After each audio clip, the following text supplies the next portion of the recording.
Bonjour à tous, ravi de vous retrouver sur France 24. Bienvenue dans cette nouvelle édition. 4e réveil à ciel ouvert pour ces habitants de Marrakech.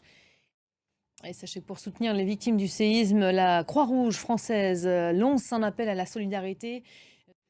La Croix-Rouge qui commente également cette autre catastrophe, autre bilan qualifié donc par l'ONG d'énorme. Des pluies diluviennes ont fait de très nombreux morts en Libye, après la Grèce, la Turquie et la Bulgarie.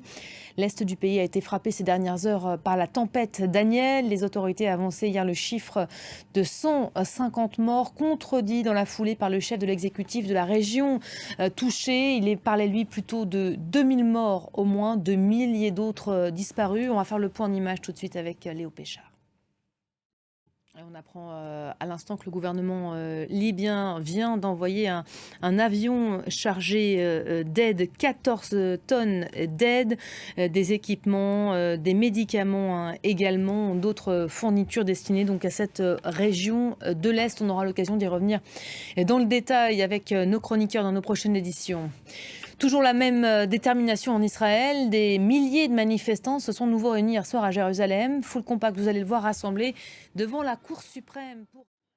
Kim Jong-un et lui, ça y est, arrive en Russie, parti dimanche soir de Pyongyang à bord d'un train blindé. Le dirigeant nord-coréen a prévu de rencontrer le président russe Vladimir Poutine. Vous le savez, on ne sait toujours pas quand exactement. Au Kremlin, on nous indique ce matin que la rencontre aura lieu dans les prochains jours.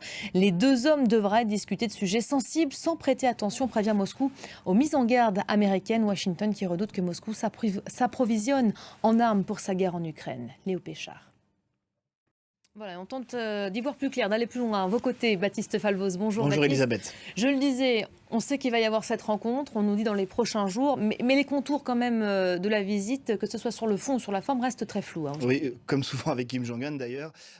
Effectivement, cette guerre toujours en toile de fond. Merci beaucoup Baptiste Falvoz. À l'heure où Vladimir Poutine indique, se targue d'arriver à recruter chaque jour dans son pays entre 1000 à 1500 soldats. Vous l'aurez compris, cette guerre qui va largement alimenter et motiver cette rencontre entre les deux dirigeants. C'est la fin de cette édition.